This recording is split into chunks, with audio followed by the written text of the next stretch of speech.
What is up, you sexy beasts? It is Bakey here. Hey, I'm a weekly vlogger. I put videos out every Monday, Wednesday and Friday. All things fitness, family, faith and a bit of filming. So if that interests you at all, I'd love for you to subscribe and follow along the journey. I'm here at Miami Beach on the Gold Coast. This is actually where all the Instagram models come to take their photos. So it's funny that I'm here doing a video myself. But hey, I've got a photo shoot here for some family friends this afternoon. And I thought I'd come down a bit earlier, do a workout and maybe give you some tips. One of the movements I'm planning to do in my workout today is the push-up or the press-up, whatever you call it. And it's a bit of a pet peeve kind of movement of mine. One, because I suck at it and I'm trying to get better all the time. But secondly, when I watch people do it, I cringe and I get frustrated. Not because I get angry, more shall we call it a love frustration. A love frustration because I want people to get more out of their push-ups. But when I watch them do it so wrong, it really frustrates me. So I wanted to give you just two tips to improve your push-ups and to get more out of them. So the first thing, and probably the most important thing, is range of motion. No matter what exercise you do, range of motion is super important. The bigger distance you can move the muscle, the more range you can take it through, the more benefit there is for you to have. So you want to make sure you do full range of motion and not these little half or quarter push-ups that I see people do. So when I do them, I actually try and go all the way to the ground and allow my whole body to meet the ground. In fact, I'll take it a step further than that. I'll take my hands off, I do a hand release push-up. So definitely try these hand release push-ups if you can push up your whole body weight.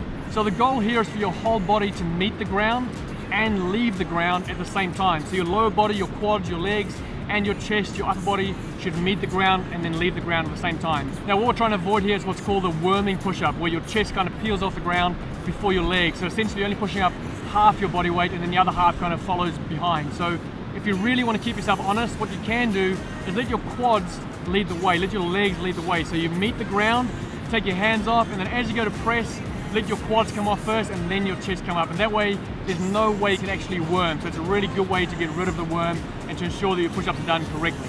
Now, if you can't quite do a bodyweight push-up yet, that's totally fine. We can get you there.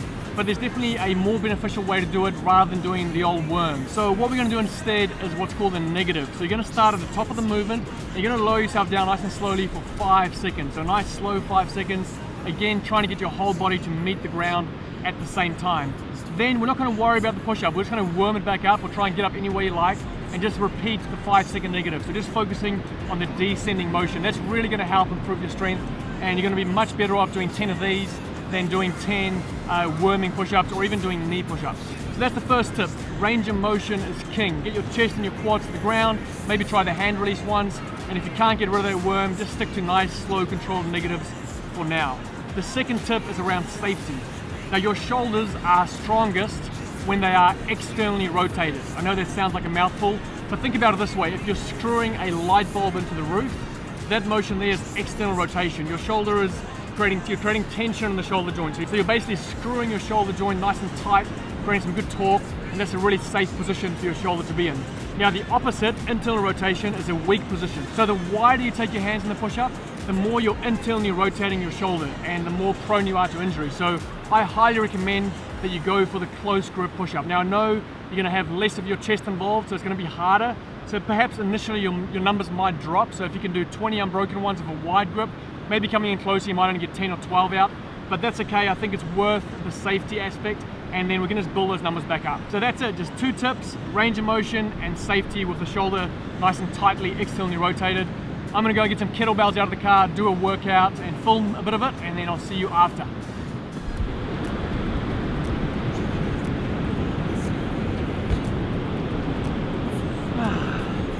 Just carried those bloody kettlebells about 500 meters on the sand, 24 kgs each. Forearms are blown up. Cool, so I'm gonna do this workout. I'm gonna go 5 burpees, 10 kettlebell snatches, 5 per arm, and then 15 push-ups. I'm gonna run about 200 meters and repeat that for 5 rounds. So, see how we go, wish me luck.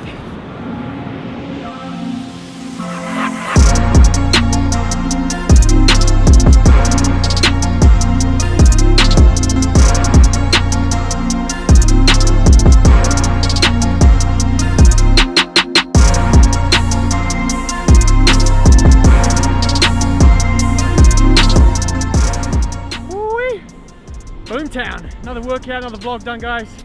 Hope you enjoyed that one. Let me know if you want some more tips and tricks on technique for these bodyweight movements. One thing I haven't mentioned is I closed down my gym on the Gold Coast here. I closed it down.